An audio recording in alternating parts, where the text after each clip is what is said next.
જેના મનમાં મેલ નહીં હોય, જેના પેટમાં કહેવાય છે પાપ નહીં હોય, એના માટે મહોની અડધી રાતે જરૂર કહેવાય છે. મહોણમાંથી ડોકા જીવ કાઢશે.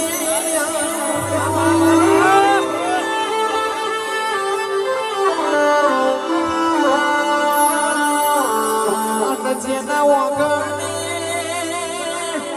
મહોની જેવી માતા હોય એને મહોણમાં સાધવા શીખવાની જરૂર નથી.